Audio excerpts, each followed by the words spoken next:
కల్తీ నెయ్యి కేసులో అప్రూవర్గా టీటీడీ మాజీ అదనపు ఈఓ ధర్మారెడ్డి అప్రూవర్గా మారిపోయాడు. ఇంకా లోపల నుంచి బయటకు కూడా రాలా. మనకి ఇన్ఫర్మేషన్ ఎట్లా వచ్చిందో మరి నాకు తెలియదు. ఎవరిది? ఏబిఎన్ రాధాకృష్ణ గారు.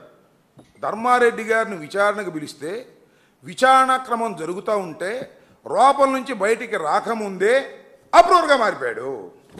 అప్రూవర్గా మారిపోవటమే కాదు, ఇంకేదో చెప్తారండి వీళ్ళు. టీటీడీ మాజీ చైర్మన్ వైవి సుబ్బారెడ్డి ఒత్తిడి వల్లనే అన్నీ జరిగాయండి. ఏం జరిగాయేమో నాకు అర్థం కాల. సుబ్బారెడ్డి మీద నెట్టేశారని, సుబ్బారెడ్డి గారి ఒత్తిడి చేయటం వల్లనే జేఈఓ గారు ఈ కార్యక్రమాలన్నీ చేశారు. ఏ కార్యక్రమాలు నాకు అర్థం కాదు. అసలు కార్యక్రమమే లేదు అక్కడ అవినీతియే లేదు, అక్కడ కల్తీ నెయ్యే లేదు, కల్తీ లడ్డూనే లేదు, లేకపోయినా అన్నీ జరిగిపోయినాయి అనేటువంటి మాట మాట్లాడేటువంటి ప్రచారం అసలు సిట్టు కన్నా కూడా వీళ్ళు ఎక్కువ ఇన్వెస్టిగేషన్ డిపార్ట్మెంట్ లాగా తయారై. కల్తీ నెయ్యి వ్యవహారంలో సిబిఐ సిట్టుకు ధర్మారెడ్డి వాంగ్మూలం. ఏబిఎన్ నేను ఇంత నీచమైన స్థితికి దిగజారిపోయేటటువంటి పరిస్థితి చేస్తున్నారు. అంతేకాదు ఈయన వాళ్ళ TV5 ఈయనేమో మరి టీడీ బోర్డు చైర్మన్ గారు, మహానుభావుడు. టీడీటీ బోర్డు చైర్మన్ అంటే ఒక పవిత్రమైనటువంటి స్థానం. ఆ స్థానంలో కూర్చున్నాడు. ఆయన కూర్చున్న టీవీ ఛానల్లో ఎంత తప్పుడు ప్రచారం చేస్తుందంటే అది కూడా అంతే, తందానా. అప్రూవర్గా మారిన టీటీడీ మాజీ ఈఓ ధర్మారెడ్డి అప్రూవర్గా మారిపోయాడంట. అంతా కూడా సుబ్బారెడ్డి మీద చెప్పేశాయంట. ఇద్దరు అనుకుని మాట్లాడుతున్నారు, రాధాకృష్ణను ఈయన టీడీ బోర్డు చైర్మన్. అప్రూవర్గా మారిన టీటీడీ మాజీ చైర్మన్ ధర్మారెడ్డి. ఏం ప్రయోజనం వచ్చిందా? బిఆర్ నాయుడు ఒక పవిత్రమైన స్థానంలో ఉన్నావు కదా, చాలా పాపాలు చేసావు ఇంతకుముందు.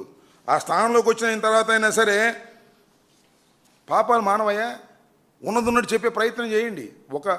ఒక పవిత్రమైనటువంటి స్థానంలో నిన్ను కూర్చోబెట్టారు. కనకపు సింహాసనమున సునకము కూర్చోబెట్టినట్టుగా ఒక పవిత్రమైన స్థానంలో చంద్రబాబు నాయుడు నిన్ను కూర్చోబెట్టాడు, ఒక దైవ సన్నిధిలో. TV5లో ఎలాంటి వార్తలు వేస్తామంటే నాకు అర్థం కాదు. అంటే నీకు రాజకీయ కక్ష తీర్చుకోవడానికి నీ ఛానలు నీ పదవిని ఉపయోగించుకునేటటువంటి దౌర్భాగ్యమైన పరిస్థితికి నువ్వు దిగజారిపోయావు. సంప్రదింపులు జరిగినట్టు ధర్మారెడ్డి ఒప్పుకున్నాడంట. ధర్మారెడ్డి గారు బయటకు వచ్చిన తర్వాత మీడియా పీపుల్ అందరూ అడుగుతారు కదా సహజంగా. మీడియా పీపుల్ అడిగారు, ఏంటి సార్ ఏం జరిగిందంటే, దైవాన్ని అడ్డం పెట్టుకొని కొన్ని ఛానల్స్ తప్పుడు ప్రచారం చేస్తున్నాయి, ఇది ధర్మం కాదు, ఇది అన్యాయం అని ఆయన చెప్పాడు. మరి ఇవన్నీ ఏంటి నాకు కథలు అర్థం కాదు.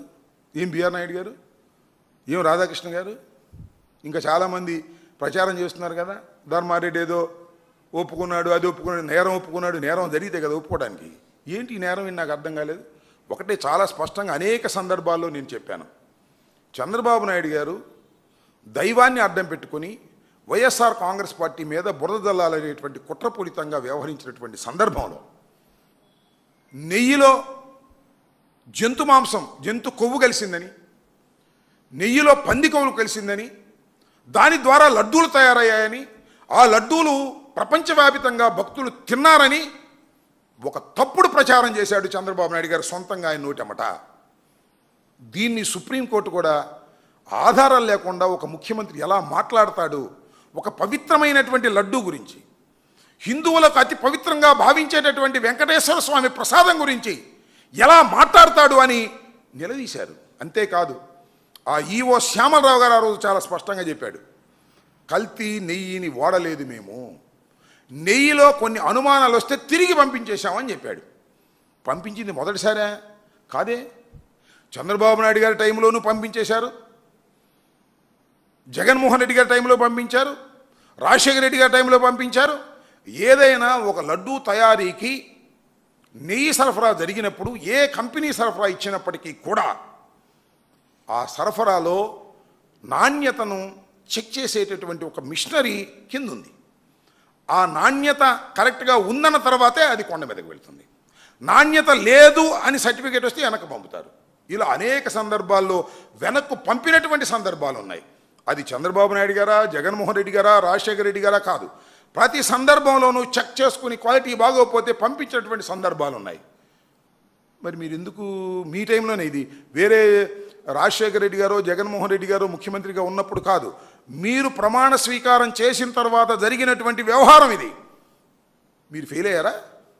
అది ఫెయిల్ అయ్యి జగన్మోహన్ రెడ్డి గారి మీద నెట్టాలని చూస్తున్నారా? లేదు సుబ్బారెడ్డి గారి మీద నెట్టాలని చూస్తున్నారా? లేక ధర్మారెడ్డి గారి మీద నెట్టాలని చూస్తున్నారా? ఏమిటి అన్యాయం అని అడుగుతా ఉన్నా. ఇంత దుర్మార్గంగా వ్యవహరించేటటువంటి కార్యక్రమాలు ఇవాళ మీరు చేస్తున్నారు. అంతేకాదు